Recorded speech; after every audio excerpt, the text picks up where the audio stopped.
If you are a business based in Leicester and looking to grow in 2026, today we're going to talk about a lot of different digital marketing strategies that you could be doing for your Leicester based business.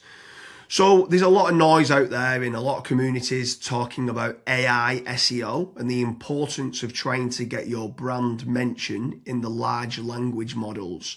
That could be within ChatGPT, Perplexity, Claude, or Gemini. Is that going to get you a return on investment? This is what we're going to talk about in today's video.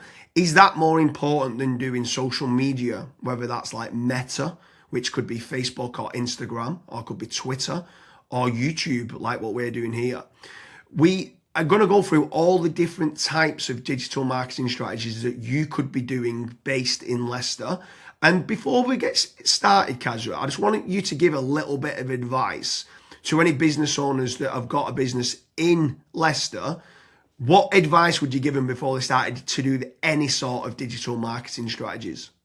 Yeah, so before you do any sort of digital marketing, we're obviously going to talk about a variety of different marketing channels. That's not to say you should go and spend money on all of them. You might decide, okay, these 2 or 3 marketing channels make the most sense for my business. But you want to make certain that you actually have some KPIs in place. That's probably the number one reason why a lot of marketing spend just gets thrown away. A lot of Leicester-based businesses that we've specifically spoke to in the past, they have spent maybe £14,000 on PPC or Facebook ads, and it's not actually got them the amount of leads that they thought it would have generated, or B, the quality of the leads have just been pretty bad. So you want to make certain that you set up these KPIs before, because you might end up spending money on 2 or 3 different channels, and it might only be one channel that is actually generating you the most amount of leads at the highest quality possible as well. So set up the KPIs and then start spending money on the different channels that we're going to be speaking about today. So James, take it away with the first digital marketing channel. So step number 1 for me has got to be branding or brand SEO, and making certain that you're looking good online, you've got a strong reputation. I think everything needs to start, the foundations need to start with a positive kind of brand SERP of who you are and what you do. So a SERP stands for search engine results page, and getting that branding right across the board then can lead on to other things of what you can be doing. It will improve your conversion rate on paid ads or social media. Any leads that you get in, the conversion rate would be good. If at the 11th hour, they're going to decide who you're going to go with, branding, I think, becomes very, very important. So I'd say that's the first thing that people need to get right for all digital marketing strategies. My next strategy is going to be AI visibility. I feel like more and more companies are actually looking into this. So what does ChatGPT, Claude, Gemini, Grok, Perplexity say about your brand or about your business? Is it a positive thing or is it a negative thing? And also trying to figure out what it says about your competitors as well. And obviously trying to improve that's really important. Some people call it AI SEO, some people call it GEO, some people call it LLM optimization. But this is going to be a big thing in 2026 and also in the years to come as well. Yeah, I think that's a huge strategy that people need to be looking at with regards to artificial intelligence. More and more people are obviously using AI. The next one for me is filling in the form at FatRank or Promo SEO, which do a commission-based lead generation service for UK companies looking to grow. I think it's important to be looking at your own digital marketing efforts to generate your own leads, but also if you can use some freelancers and outsource some as well, you've got that diversification of leads. So head on over to fatrank.com, fill in the form and see whether they can help you with a no risk supply of inquiries. Promise you'll also do a very similar performance-based lead generation service as well that you might want to fill in the form with there, and just double check whether you can go and get a third-party lead generation company to top up and start generating you some leads for your business to grow in 2026. Yeah, and then next on the list is Google Business Profiles, so Google Map listings. This is like local SEO where you basically just try and get more reviews. You build out your Google business profile in your local area. Now, there's pros and cons to this. I think the biggest pro is that once it is actually ranking, you're going to be consistently generating leads. However, to get from nowhere, like let's say you do not have a Google Maps listing at all, to get it ranking to position number 1, the issue you've got with that is there might be, let's say, a 60 or 100 review deficit. And to obviously get those reviews, you need leads. So it's one of those things. It's like the chicken and the egg. I for one just think it's good for personal branding or for branding of your company. So always try and get the Google Maps listing, but you should always know the pros and cons to it as well. Yeah, for certain. If you're in a local area, you want to try and get those local maps listing. For me, you need to be omnichannel and omnipresent. Yeah. I think the next part is SEO in general, so organic SEO. Can you be building up your website to try and get your website ranking better? If you are in local area, you might want to do your service with the area of where you cover. So like plumbing in Manchester, create a page for that. Hopefully then share that on the Google business profile of what you mentioned. But trying to get organic rankings, the amount of search volume that people are out there searching for different services of what you do, or it could be some blog posts that you could be doing as well.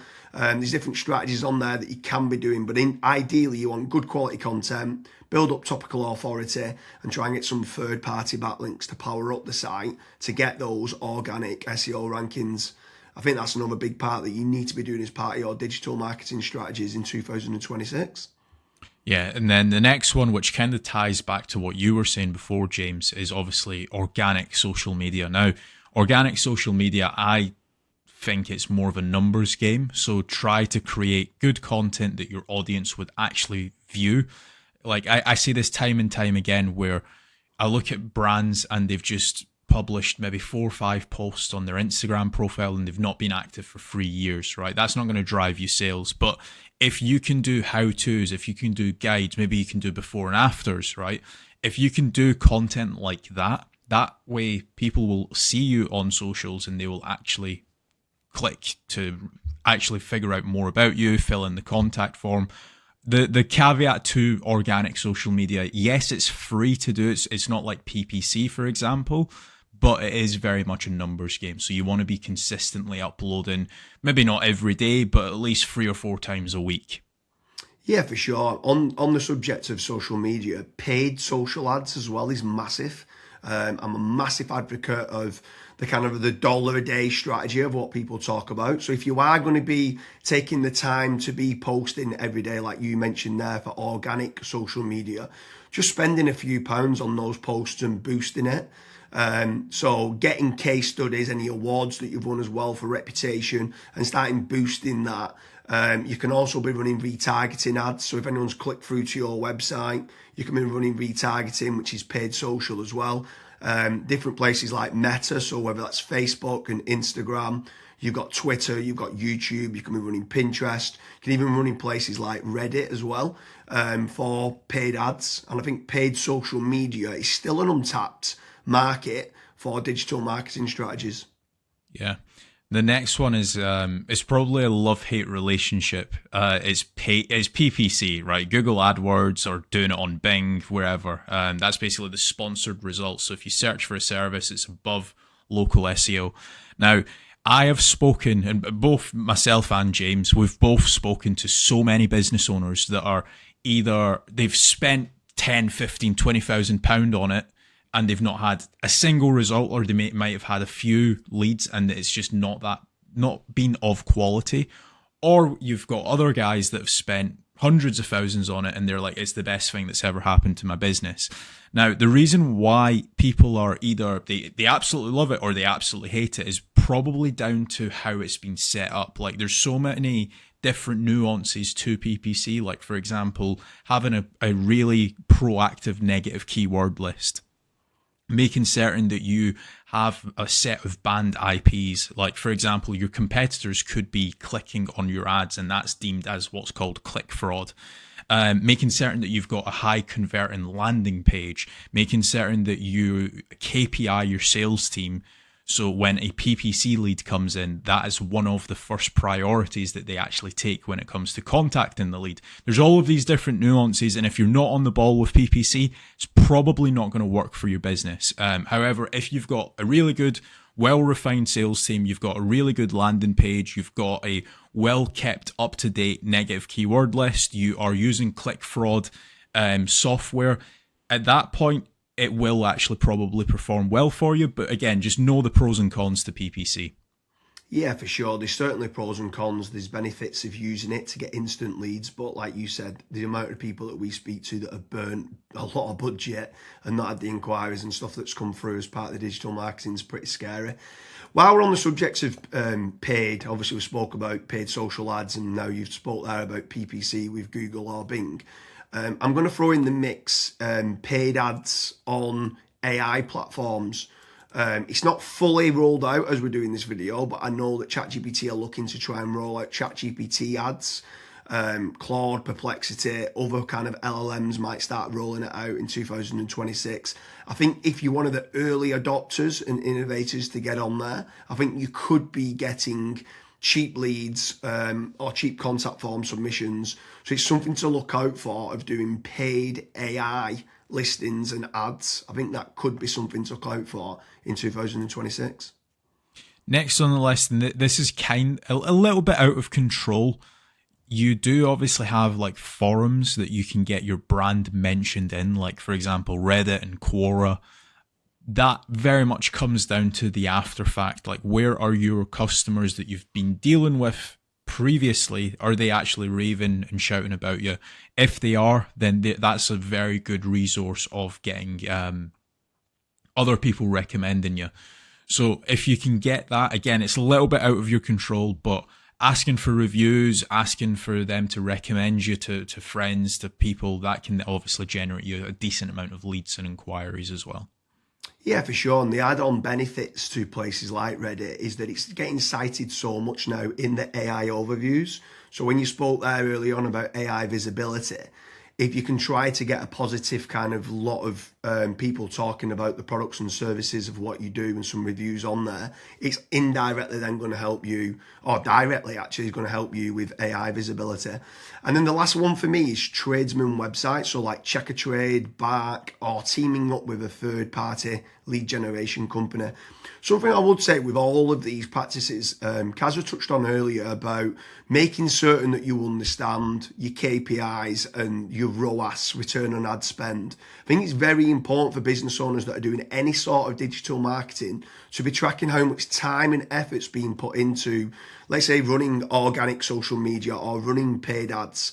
Everything should have KPIs put in place. And this is exactly the same then with tradesman websites like Check a Trade, Bark, Rated People, My Builder. These could all be amazing platforms to generate leads that could get you a positive return on investment. And if you do, you should continue to be using those platforms.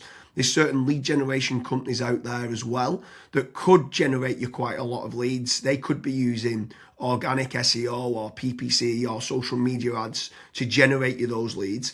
But if they are getting you a positive return on investment, again, I'm all for it as part of your digital marketing strategies. But I just want to repeat one more time with regards to FatRank and Promo SEO. They do lead generation and they guarantee a return on investment. It's a commission-based lead generation service or performance-based lead generation service. So make sure you head on over there, fill in the form. That could just be one part of generating leads of many. You should be trying to generate your own. You should never have a single point of failure, and you should be trying to get that diversification. But make sure you head on over to Promo SEO or FatRank lead generation service as part of your digital marketing efforts in 2026. Thank you very much, Kazra.